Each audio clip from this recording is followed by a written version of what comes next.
নমস্কার বন্ধুরা, আশা করছি সবাই ভালো আছেন।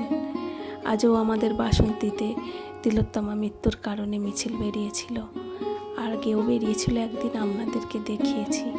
আজ এতদিন হয়ে গেল, না ধর্ষক না দোষীরা শাস্তি পাচ্ছে। এ রাজ্যের সুবিচার পাওয়া যায় না। কি বলবো বন্ধুরা, আমাদের বাড়ি ছেড়ে 15 মিনিট দূরে একটা 50 বছরের বুড়া একটা 7 বছরের মেয়েকে রেপ করলো, আর 4-5 দিন আগে তাকে আলিপুরে জেলে নিয়ে যাওয়া হলো। আলিপুরে জেলে নিয়ে গিয়ে কী হবে? ওকে জামিন দিয়ে দেওয়া হবে। আমাদের রাজ্যে সুবিচার পাওয়া যায় না। ফাঁসি চাই, কিন্তু ফাঁসিটা দিচ্ছে কে, দেবে কে?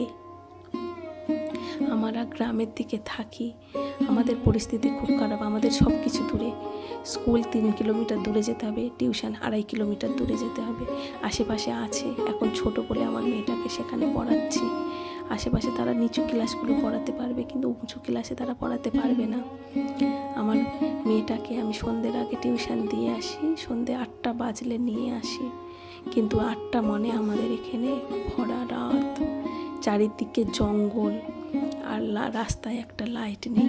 এখানে মেয়েদের কি কিচ্ছু হয় না? হয়। গার্জেনরা সব চুপ করে যায়। মনে করে ধর্ষকদের শাস্তি দেওয়ার থেকে নিজের মেয়েটার বদনাম বেশি হবে, কিন্তু আমি তার বিপরীত। আমি অন্যায় করি না, অন্যায়টা সহ্যও করি না, কিন্তু আমি তো মেয়ের মা, আমার ভয় ধরে যাচ্ছে।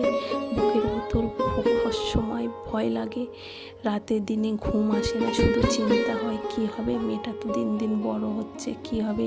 তাকে স্কুলে পাঠাবো কী করে, টিউশন পাঠাবো কী করে? আমাদের এই পরিস্থিতি। আমাদের রাজ্যের সরকারের কাছে আমার একটাই দাবি, ধর্ষকের কঠিন থেকে কঠিনতম শাস্তি হোক, আর একটা যেন তিলোত্তমা না হয়, আর একটা মেয়ের মার বুক যেন খালি না হয় তিলোত্তমা মায়ের মতো।